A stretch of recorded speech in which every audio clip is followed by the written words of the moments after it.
So here today current affair very most important.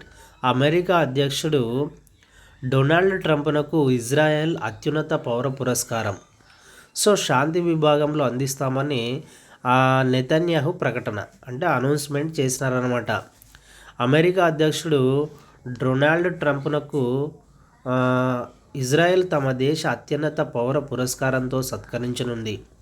ఆయనకు Israel prize for the పీస్ను అందజేయనట్లు ప్రధానమంత్రి Benjamin Netanyahu ప్రకటించారు. America పర్యటనకు వచ్చిన నెతన్యాహు ఫ్లోరిడాలోని మార్ ఎలాగో అంటే అమెరికా పర్యటనలో నెతన్యాహు ఉన్నాడు. ఫ్లోరిడాలో రిసార్ట్లో మార్ ఎలాగో రిసార్ట్లో ట్రంప్తో సోమవారం మీట్ అయ్యారనమాట.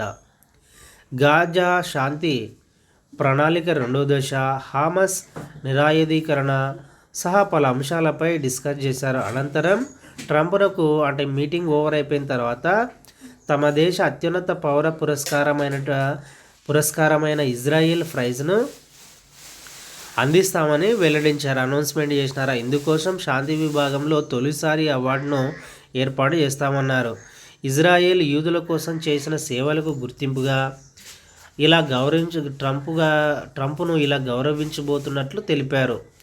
సో చరిత్రలో ఇప్పటి వరకు గుర్తుంచుకోవాల్సినది ఏమంటే, చరిత్రలో ఇప్పటి వరకు విదేశీ ఫారినర్స్ నేతలు ఎవరికి కూడా ఇజ్రాయెల్ తమ అత్యున్నత పౌర పురస్కారాన్ని అందించకపోవడం గమనార్హం.